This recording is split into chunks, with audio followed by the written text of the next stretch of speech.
बाबा, आता दुसऱ्या अध्यायाला आरंभ करायला हवा. आपल्या पहिल्या अध्यायाचा विषय होता अर्जुन विषाद योग. म्हणजे अर्जुनाच्या मनीच्या द्विधा मनस्थितीमुळे त्याच्यावर ओढवलेले शल्य. आता दुसऱ्या अध्यायाचा विषय काय? सांख्ययोग. सांख्ययोग. सांख्ययोग म्हणजे? अरे आयुष्यात लई माणसं आली बघ, आणि किती व्यक्ती निघून बी गेले बघ. पण तू माझी साथ कधी बी सोडली नाही बघ. इथेच आपली पहिली भेट झाली, आणि तेव्हापासून तुझं आणि माझं जे मैत्र जमलं ना, ते आज पत्र कायम आहे बघ.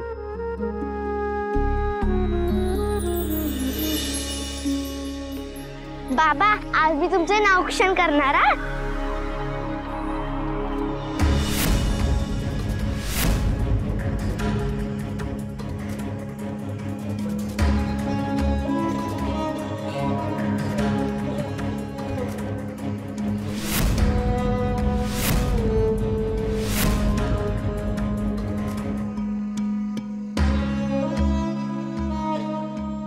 ज्ञानेश्वर म्हणतात तेच खरं आहे.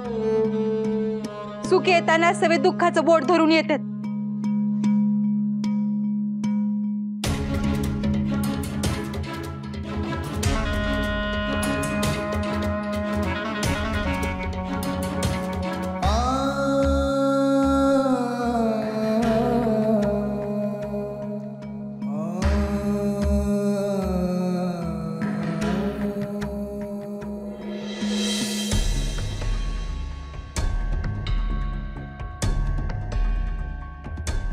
अहो हेमंतराव, हेच ते ज्ञानेश्वर. अहो पैठणात यांनी रेड्यामुखी वेद वदवले. अहो लय मोठे सिद्धपुरुष आहेत बघा हे. कोण हे? अहो हसू नका धनी. अहो लोकांनी यांना जवळजवळ देवारात बसवायचं शिल्लक ठेवलंय बघा. अहो यांच्याशी ओळख वाढवा. कशासाठी? लोक खुळे आहेत. एकदा का ह्या माणसाचे पाय तुमच्या घराला लागले की घरातच यांचं राऊळ बांधा, म्हणजे तुमचं मान आणि धन दोन्ही बी वाढेल. हे बाकी बरोबर बोललास. नाही म्हणजे आता माझ्या बोळ्यामुळे लोक मला घाबरतात ते खरं आहे, पण पुढे किती वर्ष घाबरतील हे काय सांगता येत नाही. लोकांना घाबरवायचं सर्वात प्रभावी शस्त्र म्हणजे देव. या ज्ञानेश्वराच्या रूपात आपणच आपला देव तयार करू काय. आणि त्या देवाचा शस्त्र म्हणून कसा वापर करायचा तुम्हासनी चांगलंच ठाव आहे.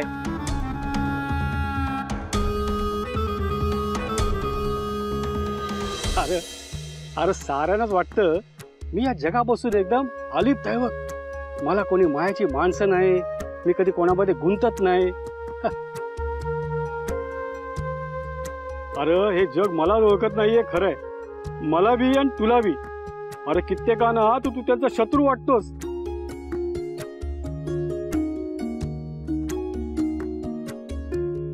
पण तुला ओळखण्याचे त्यांनी कष्टच घेतले नसतात. तू शेतकऱ्यांना लाभलेलं केवढं मोठं वरदान आहे हे मलाच माहिती आहे. आजोबा, तुम्ही या सर्पाशी बोलताय? होय. हो असं करू नका. आपल्या जीविताला काही हानी झाली तर फार मोठा अनर्थ. अनर्थ? अहो याच्यामुळे तर माझ्या जीवनातील किती अनर्थ टळलेत. हा तुमचा सखा आहे? होय. अहो माणसाने दिले नसेल ना तेवढी साथ मला या माझ्या मित्रांनी दिली आहे बघा. अहो मी का आता पिकलं पान झालो बघा. आयुष्यात किती माणसं आली आणि गेली बघा. अहो वय वाढलं तसं माझे सवंगडी नातेवाईक दुरावत गेले. अहो पण ह्याने माझी कधी साथ सोडली नाही बघा. अहो याचं भय नाही, याचं तर मला आधार वाटतोय. आजोबा, आपली सुखदुःख वाटून घेण्यासाठी कुणीतरी आहे ही जाणीव किती दिलासादायक असू शकते हे मी जाणतो. खरंय, आयुष्यात केवळ एक व्यक्ती अशी असेल ना तर परमेश्वर पाठीशी असल्यासारखं वाटतं. पण तो असतोच. अहो परमेश्वर नेहमी चांगल्या माणसाच्या पाठी कुठल्या ना कुठल्या रूपात असतोच बघा. चला सर्पराज, चला चला चला बरं का. चला निघायचं आपण.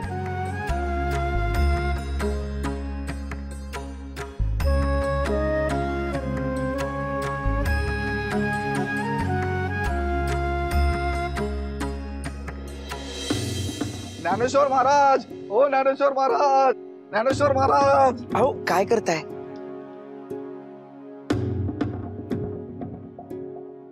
अहो माणसातल्या परमेश्वराच्या पाया पडतोय. आणि काय, अहो लय म्हणजे लय ऐकलंय बघा तुमच्याबद्दल. अहो आळंदीला तुम्हाला शिक्षणाचा अधिकार नव्हता म्हणून तुम्ही पैठण पर्यंत गेल्या आणि पैठणच्या न्यायसभेमध्ये ते दिव्यत्व, वा वा, अहो अलौकिक, अहो साक्षात जिथं ब्रह्मेश्वर शास्त्री नतमस्तक झाले तिथं म्या कोण. खरंय खरंय. अहो दैवानं आमची तुम्हाला भेटण्याची इच्छा पूर्ण करून पार मोक्षाच्या दाराशी नेऊन ठेवलंय बघा. असं म्हणू नका. मी केवळ एक सामान्य मनुष्य आहे. भूतकाळात जे काही माझ्या हातून घडलं ती केवळ त्या भगवंताची कृपा. अहो इतके बलवान असूनही मनाचा इतका मोठेपणा म्या जगात पुढेही पाहिला नाही. मग कदाचित तुम्ही योग्य जागी शोध घेतला नसेल.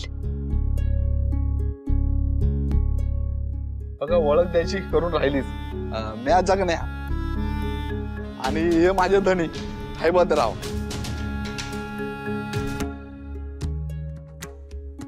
या ग्रामातले लय मोठे सावकार आहेत बघा.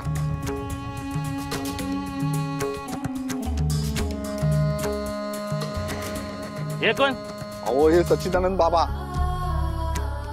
यांनी लय आजारी लोकांना बरं केलंय बघा आणि आपल्या ज्ञानेश्वरांनी त्यांना बरं केलंय.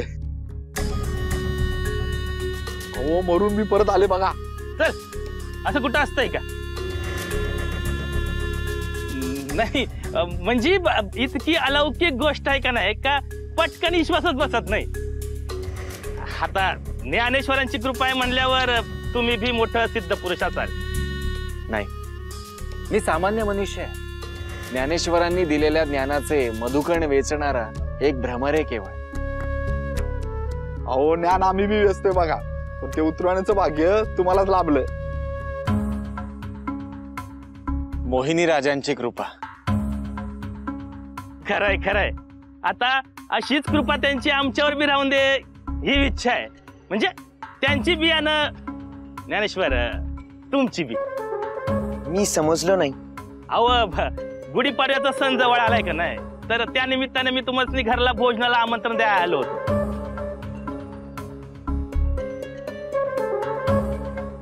मलाही आवडलं असतं, परंतु मी दुसऱ्या एका गृही भोजनाला येईन असं वचन दिलंय. त्यामुळे आपल्या गृही येणं मला शक्य होणार नाही. अहो आपल्यासारख्या विद्वानानं माझ्यासारख्या धनवान माणसाच्या घरी भोजनाला यायला हवं. नाही म्हणजे गावातली बहुतांश मंडळी दरिद्री आहेत हो. ते तुमचा यथायोग्य मानसन्मान नाही करू शकणार. नाही पण मी करीन. आणि कोणतं फुल कोणत्या देवाच्या पायाशी वाया पाहिजे हे बी ठरलेलं असतं का नाही? खरंय, केवळ फुलं वाहून निष्ठा सिद्ध होत नाही. त्यासाठी मनी भाव असावा लागतो. म्हणजे तुम्हाला काय म्हणायचंय? माझ्या मनी तुमच्याबद्दल भाव नाही म्हणून तुम्ही माझ्या घरला येत नाही. आणि पंचकृषीत असा कोण मनुष्य आहे ज्याच्या घरला तुम्ही भोजनाला जाणार आहे? ते बी माझ्यासारख्या धनवान माणसाचं आमंत्रण डावलून.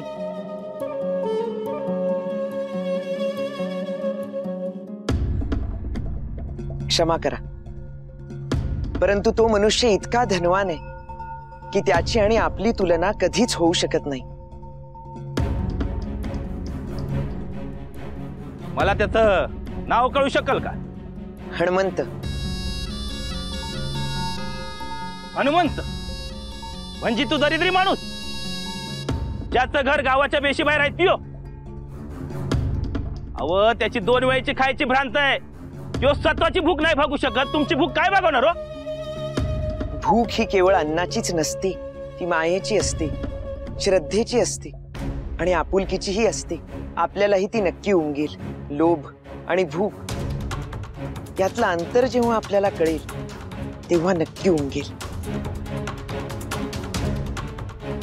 येतो.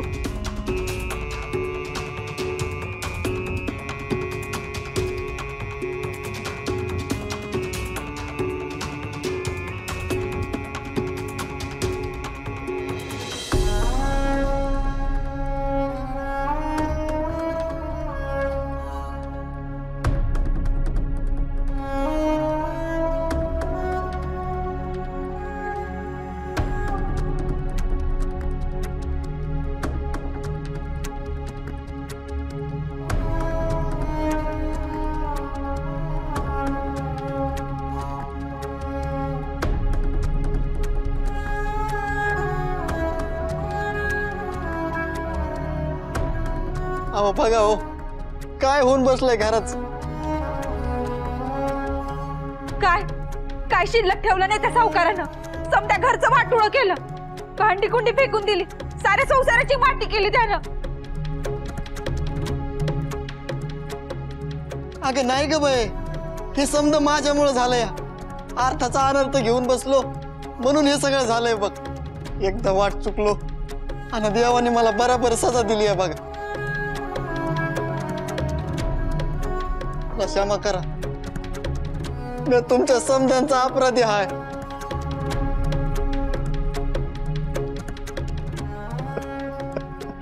अहो असं काय बोलताय? हनुमंत काका, ह्यात तुमची काहीच चूक नाही. अपराधी तो असतो जो जाणून बुजून चूक करतो. तुम्ही तर केवळ संभ्रमित झाला होता आणि झोपडी तुटली म्हणून प्रपंच थांबला असं होत नाही. आणि आम्ही आहोत ना तुमच्या सवे. आपण मिळून पुन्हा सारं पहिल्यासारखं सुखाचं करू. दादा, आता हे सगळं नीट कसं होईल? आधी सारखं कसं सगळं परत होईल? अरे का नाही होणार? मथुरेवर संकट आलं त्यावेळी श्रीकृष्णांनी नवीन द्वारका बसवली. श्रीकृष्ण जर नवी नगरी बसवू शकतो तर आपण ही कुटी का नाही व्यवस्थित करू शकणार?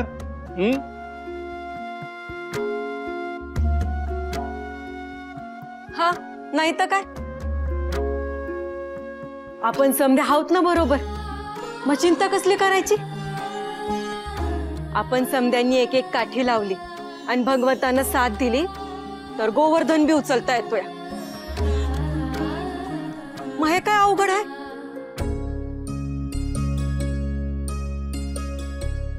धर ग. अहो तुम्ही समधेने मिळून. अहो काका, हात काय जोडताय? आपण जर एकमेकांना साथ दिली नाही तर हे विश्व चालणारच कसं? एकमेकांना सहाय्य करणं हे आपलं पहिलं कर्तव्य आहे आणि ते आपण पूर्ण करायलाच हवं. आपण सारी त्या परमेश्वराची लेकरं म्हणजेच एकमेकांचे बंधू आहोत असं केवळ म्हणून कसं चालेल? ते आचरणात देखील आणायला हवं.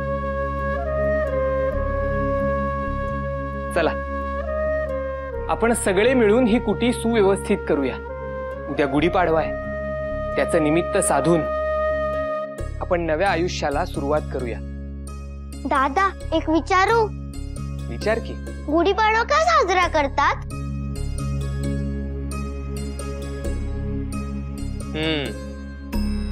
तुम्ही प्रभू श्रीरामचंद्रांची गोष्ट ऐकलीये? वय, श्रीरामाने वानर सेनेला बरोबर घेऊन रावणाला युद्धात हरवलं होतं ना? अगदी बरोबर. प्रभू श्रीरामचंद्रांनी वानर सेनेला बरोबर घेऊन रावणाशी युद्ध पुकारलं होतं. रावण अतिशय दुष्ट राजा होता. त्याचा नाश करण्यासाठीच विष्णूने रामचंद्रांचा अवतार घेतला होता. मग रामचंद्र, लक्ष्मण आणि वानर सेनेने मिळून रावणाच्या नगरीची धूळधाण केली आणि अखेरीस रामाने रावणाचा वध केला. रावणाचा अंत केल्यानंतर प्रभू रामचंद्र जेव्हा अयोध्येत परत आले तेव्हा अयोध्येने विजयाचा उत्सव साजरा केला. घरोघरी गुढ्या उभारल्या आणि तेव्हापासून दुष्टावर सज्जनतेचा विजय या गुढीपाडव्यामधून साजरा केला जातो. दुष्टांचा नाश झाल्याने ह्या जगतात सुखाचं पर्व सुरू झालं. म्हणून गुढीपाडवा म्हणजे सुखी पर्वाची सुरुवात असते. हा, आता आपण हे समजा घर नीट करू, पण उद्या गुढीपाडवा आहे ना, तर आपण याला अजून छान सजवू. काय ग यमे? हो हो, चल दादा, आपण सगळं पडलेलं उचलू आणि नंतर पूर्ण अंगण छान फुलांनी सजवू. आय बाबा, आम्ही समद काम करतो, चालेल ना? होय चालेल.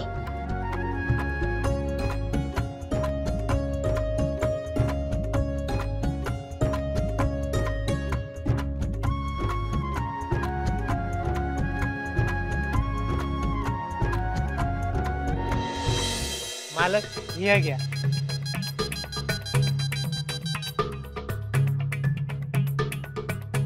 अरे वा, मला हवा तसा बनवून दिलाय. जमतय जमतय तुला. सरावाने जमतय बघा थोडं थोडं. जमवावंच लागेल, नाही तर बुडावर लात मारून हाकलून नाही का देणार मी. हा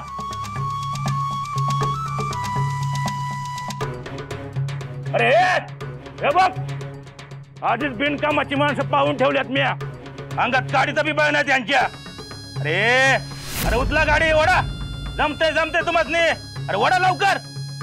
हा उठा पटापटा. पहिलं सोडून तुम्हाला कामाला लावलंय मी. उठा. अहो मालक लय वज आहे. अहो त्यासने काहीतरी होईल. अरे जास्तीत जास्त काय होईल, तू धरपल तोपर्यंत करून देते त्याचे काम. अरे वडा गाडी.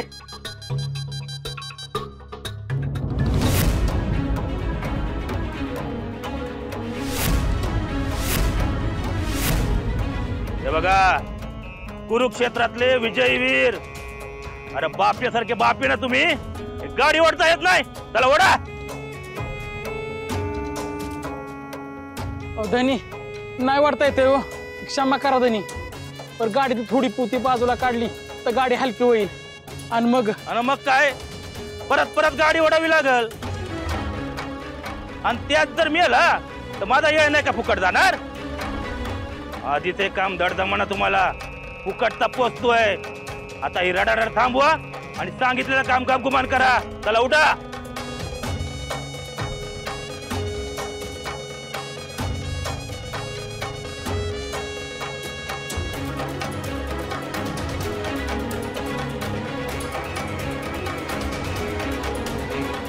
अरे थांबा थांबा. आता मी लात घालायच्या अजून इकडनं निघायचं आणि पुण्यांदा मला तोंड दाखवायचं नाही. चला निघा. असं नका म्हणू धनी. आम्हाला लेकर बाळ आहेत, संसार आहे. तुम्ही जर असं आम्हाला कामावून काढलं तर आम्ही जगाव कसं, आम्ही खाणार काय. गवत खाणी जग. तुमचं ऐकायला मला येळ नाही. चला निघा. अरे निघा म्हणतोय ना वा. निघा.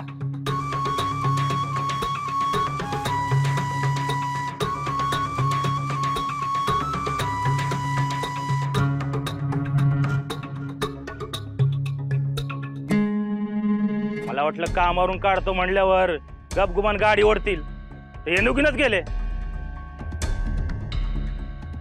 आता एक काम सांगायचं तरी कोणाला.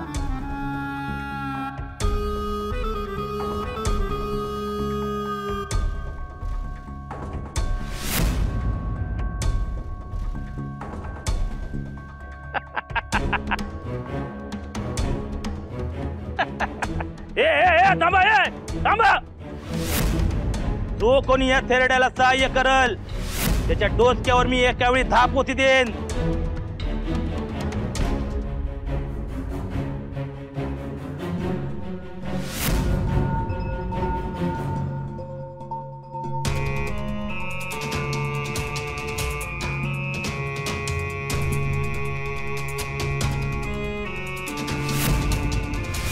रे पोरट्या, तुला काय ऐकायला येत नाही का काय? अरे तुझ्या डोक्यावर दहा काय, 2 पोती दिली तरी पातळात जाशील तू काय? अरे नग बाळा, अरे माझ्या वाटणीचे भोग आहेत ते मलाच बघू दे. आजोबा, अहो माणसाने माणसाला सहाय्य नाही करायचं तर कोणी करायचं? अरे इथं माणसाचं जग नाही रे बाबा.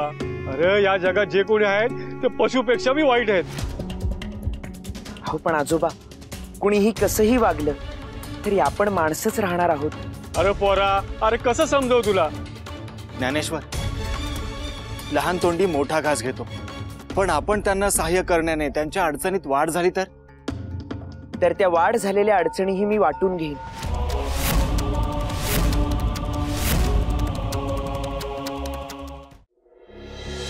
अरे एक डाव सांगितलं ना नको म्हणून. अरे आमच्या कित्येक पिढ्या हेच काम करत जगल्या आणि हेच काम करत मेल्या. अरे माझं बी हेच होईल. ए पोरट्या, तू उगा मध्ये पडू नको. या थेरड्याने माझ्याकडनं ऋण घेतलंय, तेच तो फेडतोय.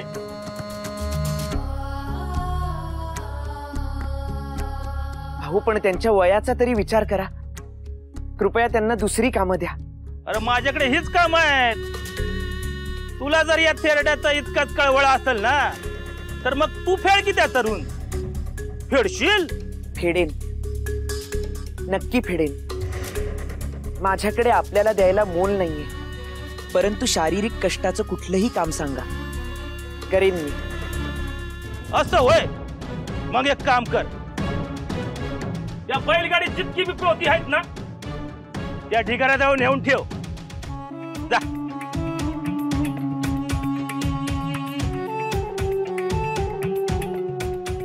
नाही, ज्ञानेश्वर हे काम करणार नाहीत. अहो ही पोती उचलणं त्यांच्याकडून काय कोणाकडूनही शक्य होणार नाही. अहो त्योच म्हणला ना पडल ते काम करेन. त्याच्या तोंडात एवढं बळ आहे, दंडात किती बळ आहे ते बघूच की आपण. तुम्ही जाणून बुजून ज्ञानेश्वरांना कष्ट देण्यासाठी हे बोलताय. त्यांच्या जागी मी हे करेन. नाही बाबा, पडेल ते काम मी करेन असा शब्द दिलाय आणि मी तो पाळून दाखवेन. मी हे काम करण्यासाठी सिद्ध आहे. परंतु हे काम करण्यात जर मी यशस्वी झालो तर आजोबांचं सारं ऋण फिटलं असं आपण म्हणूया.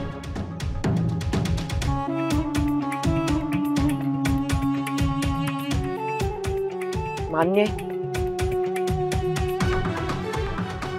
हा मान्य आहे.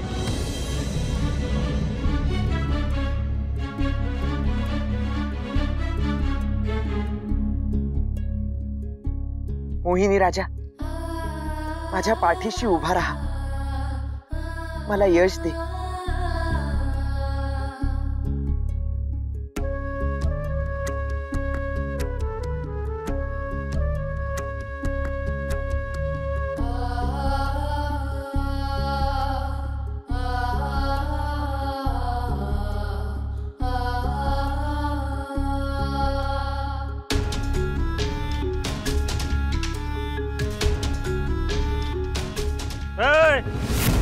तू एकटा उचलल.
अहो दादा, दादा ऐका ना. काय रे, काय झालं एवढं? अरे बोल की लवकर, काय झालं ते? अहो ते ज्ञानेश्वर आपलं ऋण फेडण्यासाठी तिकडे बैलगाडी वाढतायत. अरे असं कसं चालेल? आणि ते सावकार ज्ञानेश्वरांकडून कष्ट करून घेतो या. आपलं ऋण फेडण्यासाठी ते तिकडे कष्ट करतात. चला चला आपण बी त्यांना सहाय्य करू.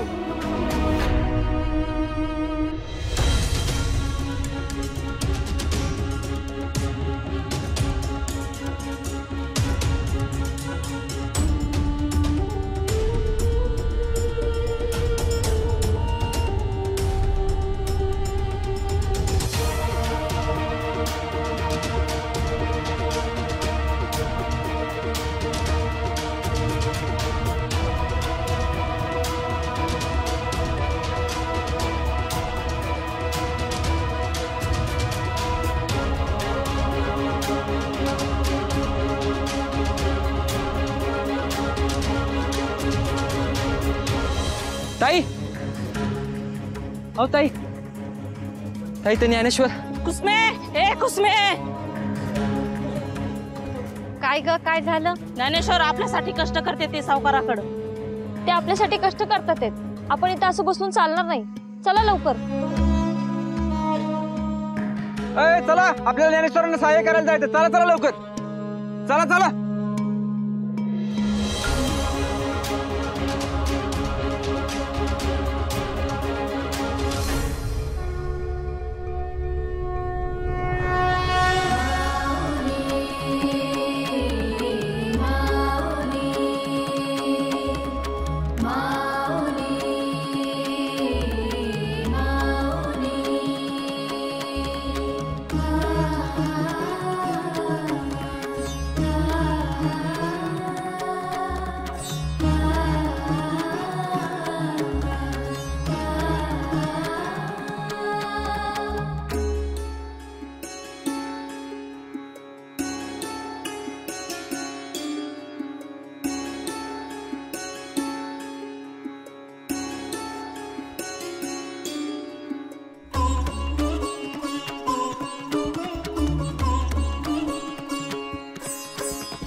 मी शब्द दिल्याप्रमाणे आपलं काम झालंय.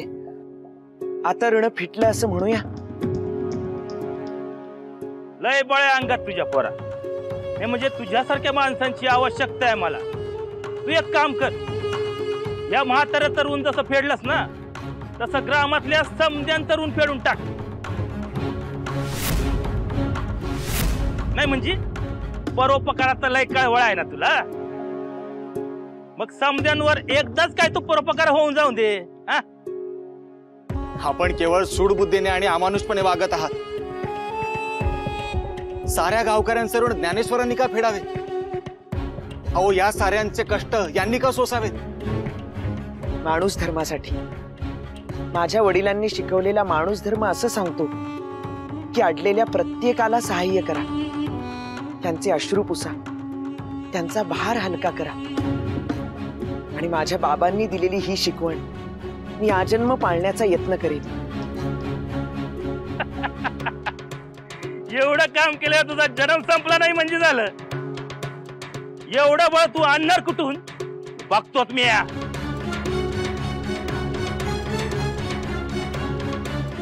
मोहिनी राजाने मला आजोबांचं ऋण फेडण्यासाठी बळ दिलं. आता जर त्याचीच इच्छा असेल तर इतरांचं ऋण फेडण्यासाठी तो मला बळ देईल, हा माझा विश्वास आहे. काळजी नसावी.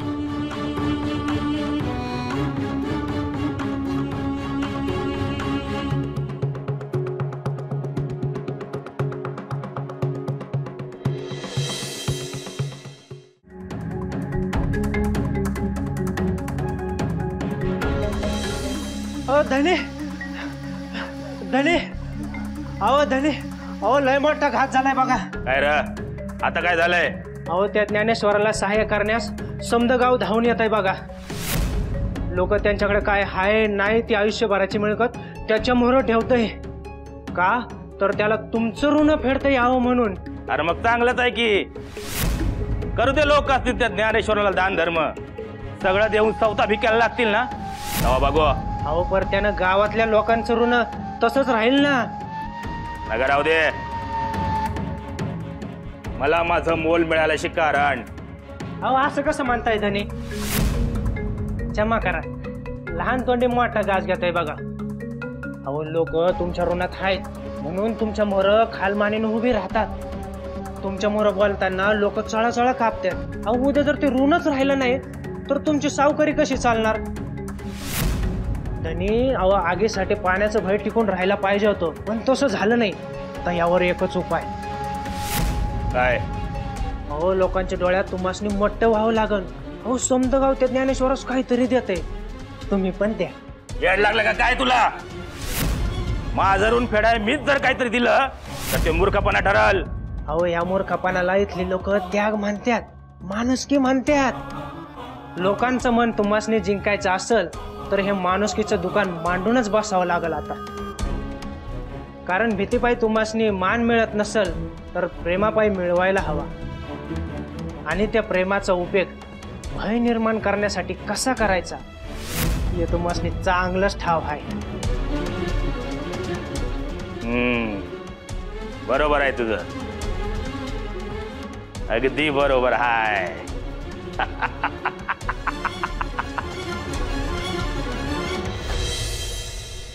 श्रोते हो, सज्जन हो, तुम्हा सर्वांच्या आशीर्वादाने आणि भगवंताच्या कृपेने आपण गीतेच्या प्रथम अध्यायाच्या समाप्तीपर्यंत पोहोचलेलो आहोत. आपण सर्वांनी ही महाभारत कथा आणि गीतेचं ज्ञान आकलन करण्यास प्रारंभ केला. परंतु हे आपण का केलं, त्याचं मूळ काय हे विसरता कामा नये. कोणाच्या स्मरणात आहे का की आपण हा वाक्यज्ञ का मांडला? त्याचं कारण असं की अज्ञानाने आपलेच काही बांधव गांजलेले होते आणि त्यांना ज्ञानगंगा उपलब्ध करून देणं गरजेचं होतं. हे कार्य आपण करत आहोत, करू शकत आहोत, याचं एकमेव कारण म्हणजे माझे गुरु श्री निवृत्तीनाथ. गुरु विण काही नाही. गुरु माता आहे, गुरु पिता आहे, गुरु सर्वस्व आहे. एका पारड्यात सोन्या माणक्यांनी भरलेली पोती ठेवली आणि दुसऱ्या पारड्यात जर गुरुला बसवलं तरी सुद्धा गुरुचं मोल कमी होऊ शकत नाही. गुरु महिमा कितीही गायला तरी तो कमीच पडतो. सहाय्य करणं ही भावना चांगली की वाईट असा विचार केला तर उत्तर येईल चांगलीच. पण सहाय्य करणाऱ्याची भूमिका जर उपकाराची असेल तर ते मात्र उपयोगाचं नाही.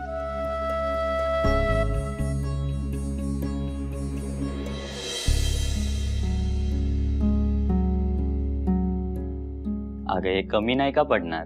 आपल्याकडे अजून असं काय बी नाही ज्याने आपण ज्ञानेश्वरांना सहाय्य करू शकू. थांबा,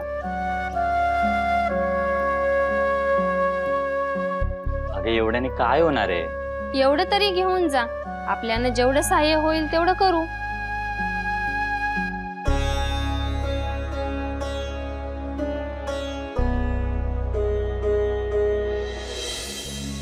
आणि गुरुचंच म्हणाल तर सहाय्य उपकार या गोष्टीच तिथे नाही. तिथे आहे ती केवळ आईसारखी निस्वार्थी माया. जशी आई लहान मुलाला भूक लागली की रात्र असो दिवस असो कुठलीही वेळ असो ती त्याला दूध पाजतेच, तसंच गुरुचे ज्ञानाची भूक लागली की ज्ञान देण्यासाठी गुरु कधीही वेळेचं बंधन ठेवत नाही. आपण धनहीन आहोत, धनवान आहोत याचा भेद गुरु कधीच मानत नाही. कमी अधिक असा भेद गुरुच्या ठाई कधीही नसतो.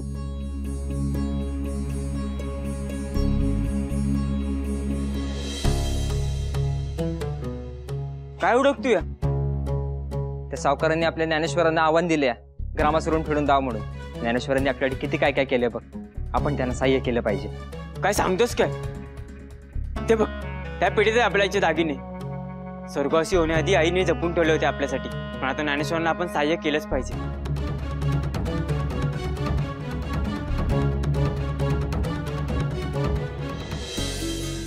जसा सागर सर्व नद्यांना आपल्यात सामावून घेतो आणि कोणत्याच नदीला तू माझ्यात मिसळू नकोस असं म्हणत नाही, तसंच गुरु सुद्धा कोणालाही कधीही नाही म्हणत नाही. आधी गुरु समोरच्याची पारख करतो आणि मग त्याची ओंजळ बघून त्या ओंजळीपेक्षाही जास्त ज्ञान देण्याचा यत्न करतो. शिष्याने विवेक दाखवायचा असतो. गुरु कधी कधी अगदी सामान्य प्रसंगातून खूप काही शिकवून जातो. आवश्यकता असते ती शिष्याने सदैव जागृत राहण्याची, विवेकाने जगण्याची. कधी कुठे आणि काय करावं हे शिष्याला कळलं की गुरुला सुद्धा आपल्या शिष्याबद्दल आत्मविश्वास वाटतो की हा पुढे जाऊन अजून ज्ञानी होईल आणि इतरांचाही गुरु होईल. परंतु भक्तगण हो, गुरुचा विश्वास संपादन करणं सोपं नाही. ते एक मोठं आव्हान असतं.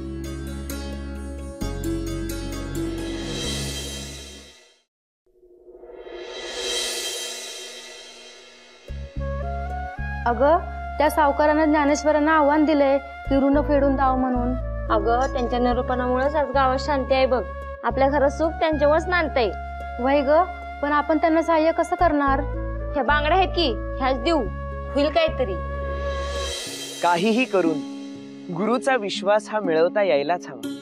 एक कथा अशी आहे, एकेकाळी एका गुरुने एका शिष्याला सांगितलं की माझे गतजन्मीची पाप अजून शिल्लक आहेत, ती मला या जन्मी भोगावी लागतील. तू मला तीर्थक्षेत्र काशीला घेऊन जा, परंतु तिथे जाईपर्यंत मी दुर्बल होईन, अनेक रोगांनी ग्रस्त होईन की मला चालता देखील येणार नाही. मला काशीस घेऊन चल आणि तिथे माझी काळजी घे. शिष्य विचार करू लागला आणि अखेरीस त्याने होकार दिला. शिष्याने त्या गुरुस काशीस नेले. अनेक रोगांनी ग्रस्त झालेल्या आपल्या गुरुकडे त्याला बघवेना, तरीही त्याने गुरूंची काळजी घेतली. त्या शिष्याची गुरुसेवा पाहून स्वतः महादेव शंकर प्रसन्न झाले आणि त्याला म्हणाले, तुला हवा तो वर माग. त्यावर शिष्य म्हणाला की मला गुरु लाभलाय, आता मला काहीही नको. शंकराला आश्चर्य वाटलं. शंकराने विष्णूंना बोलावलं आणि सांगितलं की अहो, हा शिष्य दिव्य आहे. मी स्वतः प्रसन्न होऊन वर माग असं म्हणतोय, तरी सुद्धा हा नकार देतोय. मग विष्णूंना देखील त्या शिष्याबद्दल कुतूहल वाटलं. विष्णू देखील शिष्यावर प्रसन्न झाले. त्यांनी देखील शिष्याला वर मागण्यास सांगितलं. शिष्याने शंकराला जे उत्तर दिलं होतं तेच उत्तर विष्णूंना दिलं. तरी सुद्धा विष्णूंनी आग्रह केला आणि वर मागण्यास सांगितलं. तेव्हा तो म्हणाला की माझी गुरुभक्ती अजून वाढावी. भगवान महादेव आणि विष्णू दोघेही त्या शिष्यावर प्रसन्न झाले. त्यांनी गुरुला देखील सुस्वरूप निरोगी केलं आणि शिष्याला देखील आशीर्वाद दिला. अशी गुरुभक्ती असेल तर भगवंत देखील बाकी काही न बघता प्रसन्न होतात आणि आग्रह करून आशीर्वाद देखील देतात. सर्वजण एकत्र जमले, हरिनामाचा घोष केला, अनेक जेवणावळी घातल्या, खूप पुण्य केलं तर भगवंत प्रसन्न होतोच. परंतु यातलं काही नाही केलं तरी सुद्धा तो भगवंत प्रसन्न होतो. देवाचा आशीर्वाद म्हणून ज्ञानेश्वर सारखा माणूस जन्माला आला. गाड्या हो, शेजारच्या गावात जन्मजोबी झाली असेल, निघायला हवं आपल्याला. होय होय, येत आहेत लोक. ज्ञानेश्वरांनी सहाय्य कराया. समधी आपल्या घराघरातून मोलाच्या गोष्टी आणत आहेत. समधी आले की निघू. कारण भगवंताला प्रिय असते ती गुरुभक्ती. याचं सर्वात मोठं उदाहरण म्हणजे स्वतः रामचंद्र आणि भगवान कृष्ण. जेव्हा भगवंत देहरूपात अवतरले तेव्हा त्यांनी देखील गुरुभक्तीच केली. कृष्णाने सांदीपनींची केली, रामाने विश्वामित्राची. गुरुला समर्पण होणं हेच मोक्षाचं द्वार आहे. संभ्रमित झालेल्या अर्जुनाला गुरु म्हणून लाभलेला श्रीकृष्ण कसं समजावतो हे आपण पुढील अध्यायात बघणार आहोतच. ही आजची सेवा भगवान मोहिनी राजा आणि गुरु निवृत्तीनाथ यांच्या चरणी समर्पित करतो.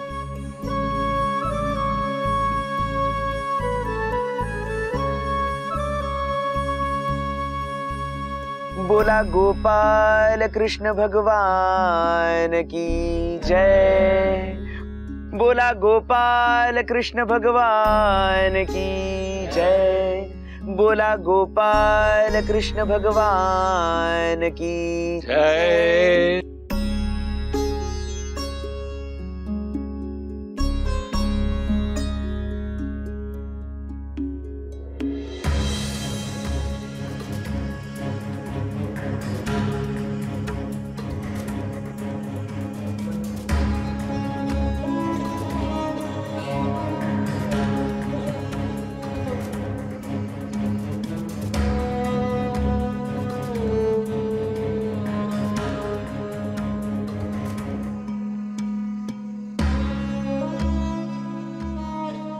हे सगळं काय करताय? इतका काळजाचा आम्हाला अधिकार मिळाला नव्हता, तेव्हा तुम्ही मिळून देतात. अहो, त्यामुळेच तर आम्ही तुम्हाला हे देतोय. तुम्हाला लोकांचं ऋण फेडण्यासाठी काम येईल.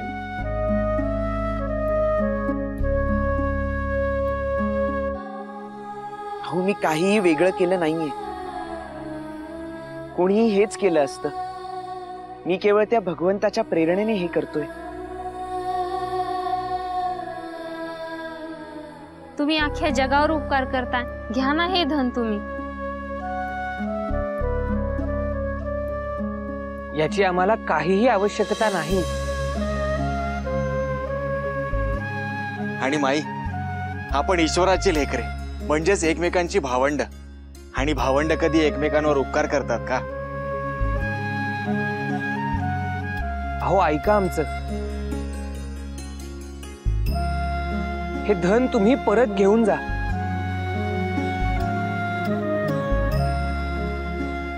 नाही, तुम्ही आमच्यासाठी एवढं करता. देवा दिले नैवेद्य समजून घ्या ना. अहो, देवाबरोबर कोणाची तुलना करतात का? तोच सर्वश्रेष्ठ आहे. आपण सर्व सामान्य माणसं.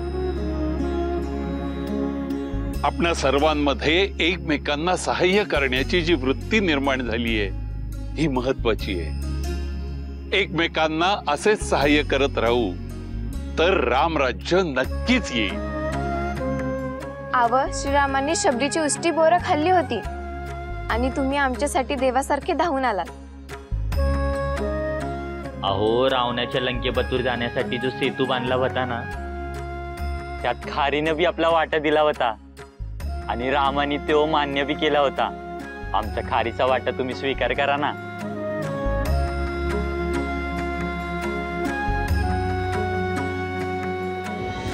वा वा वा वा वा वा वा वा वा.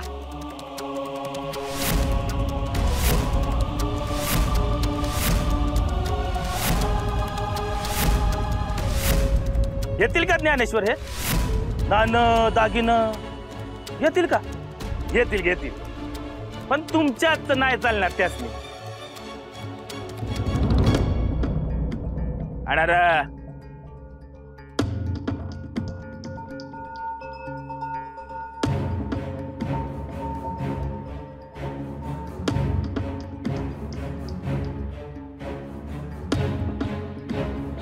हे घ्या ज्ञानेश्वर, पूर्ण गावानं गोळा केलेल्या धनापेक्षा 3 वेळा अधिक धन आहे.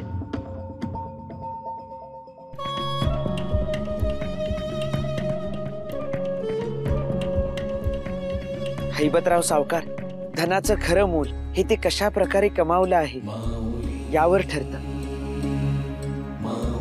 स्वतःचा घाम गाळून कमावलेल्या धनाला लक्ष्मीची योग्यता प्राप्त होते आणि चुकीच्या प्रकारे कमावलेलं धन हे केवळ नाणं बनून राहतं.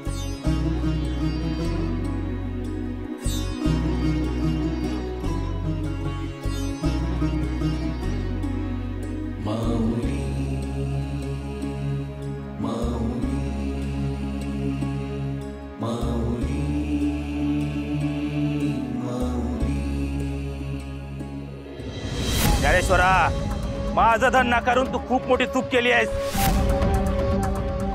या अर्ध्या धनाच्या किमतीत कसरून फेडतोस हे बघतोच मी. चला ना.